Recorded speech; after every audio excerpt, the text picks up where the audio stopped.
Assalomu alaykum. Bugun sizlar bilan isitma ko'tarilganda qanday yordam ko'rsatish va nima qilish kerakligini ko'rib o'tamiz.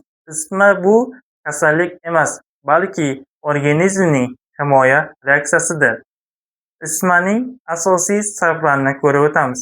Birinchi navbatda virus infeksiyalar. Ular gripp, o'ri. Ikkinchi holat bu bakteriya infeksiyalar. Masalan, angina, pnevmoniya holatida, uchinchi holatda esa ichki tish va ichak infeksiyalari. To'rtinchi holatda ba'zan bular bolalarda tish chiqish jarayonida ham isitma ko'tarish holatini ko'rishimiz mumkindir. Organizmga tashqi muhitdan mikrob tushgandan keyin u bilan kurashishga harakat qiladi va isitma ko'tariladi. Isitmaning klinik belgilarini ko'rib o'tamiz.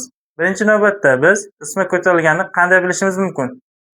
Termometr bilan o'lchaganimizda, ya'ni termometr 5 minutdan 15 minut holatda o'lchalganda tana harorati 37,5 undan yuqori holatda bo'lsa, temperatura chiqish holatini ko'rishimiz mumkindir. Bolalarda 36 dan 37,2 holatda normal hisoblanadi. Kattalarda esa 36,6, 36,8 atrofida normal holat hisoblanadi. Endi navbat isitma ko'tarilganda qanday klinik belgilar yuzaga keladi? Birinchi navbatda tana haroratining 37,5 dan yuqori holatda holsizlik, bosh og'rig'i va tananing issiq holatini ko'rishimiz mumkin. Ba'zan esa sovib ketish holatini, terining oqarish holatlarini ko'rishimiz mumkindir.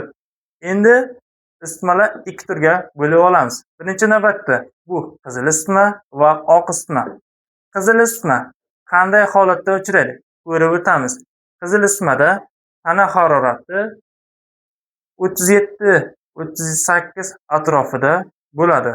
Bu holat xavfsiz hisoblanadi, chunki tana haroratidan issiqlik chiqyapti. Bu holatda qizil isitmada asosan issiqlik, qo'l-oyoq, teri qizaradi, bezovtalilik, tana issiq bo'ladi. Bu holatda birinchi navbatda qanday yordam ko'rsatamiz? Yengil kiyintirish, bolaga, kattalarga ham xuddi shunday iliq suv bilan artish 25-30 gradusda bilan artish tavsiya qilinadi. Bundan tashqari ko'proq suyuqlik ichish tavsiya qilamiz. Undan keyin temperaturani tushiradigan dori vositalar, bular parasetamol yoki ibuprofen seviche, bolalarda, kattalarda esa tabletkani ichish tavsiya qilinadi. Endi oq isitmani ko'ramiz. Oq isitma bu xavfliroq holat hisoblanadi. Chunki nimaga? Mushaklar spazm holati yuzaga keladi. Bu oq isitmada qanday belgilar yuzaga keladi? Qo'l, oyoq sovuq, teri oqarish holatini ko'rishimiz mumkin va bundan tashqari qo'l-oyoqlar qaltirash, bola loqash, bezovtalik holatlarini ko'rishimiz mumkin bo'ladi. Oq isitmada qanday yordam ko'rsatamiz? Bunda dastavval bolaga bo'ladigan kiyintirish, kattalarga esa grelka qo'yish oyoqlardagi, sabab mushak spazm kamaytirish, shifokor ko'rsatmasi bilan noshba qilish tavsiya qilinadi. Undan tashqari esa temperatura ko'tarilgan holat 39-40 gradus atrofida bo'ladigan bo'lsa, parasetamol yoki ibuprofen seviche bolalarda, kattalarda esa tabletkalarni berish tavsiya qilinadi. Endi qanday holatda 103 ga tez yordamga chaqirish tavsiya qilinadi?